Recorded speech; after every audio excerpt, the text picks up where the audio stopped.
Welcome to On the Backlot. I'm your host, Dana Rose Crystal. So grab a popcorn and candy, settle in and get comfy, and let's get started.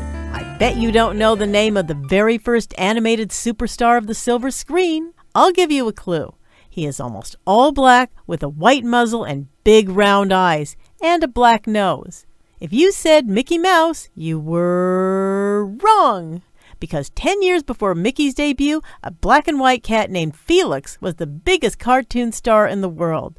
Created in the silent black and white era, Felix the Cat was inspired by the live-action superstar of the day, Charlie Chaplin, with his various adventures. In fact, Felix rivaled human stars such as Chaplin and Buster Keaton in popularity. He was the first cartoon character to exhibit an individual personality, using clever means to deal with problems. Felix the Cat's primordial appearance was in 1919's Feline Follies, starring a cat named Thomas. This was followed by Meow Mews, but by the third cartoon in 1919, Felix the Cat was fully formed. Many episodes of The Adventures of Felix the Cat followed. Felix was created by Otto Mesmer, the main animator, who also wrote and drew the weekly Felix the Cat cartoon strip, and by Pat Sullivan, who owned the copyright and whose name is on the Felix series.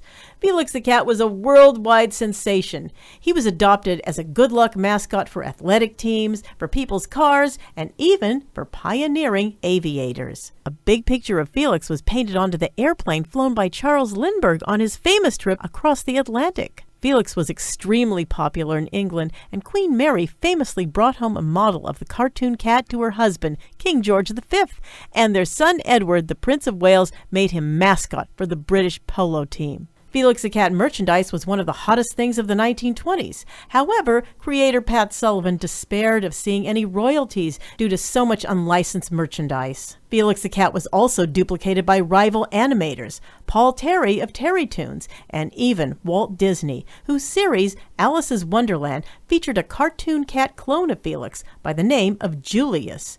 According to one of Disney's employees, he was forced into doing this by his distributor, Margaret Winkler and Charles Mintz, who also distributed Felix the Cat.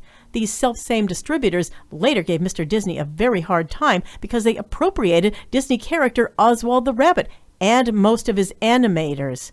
So Walt Disney took off and created Mickey Mouse. And soon Disney premiered the very first synchronized sound cartoon, Steamboat Willie. This event helped to topple Felix the Cat's success because, like so many stars of that era, Felix the Cat was made for silent pictures. In trying to play catch-up to Walt Disney's sound cartoons, Felix's versatility suffered. You'll hear more about this next time in Part 2 of Felix the Cat.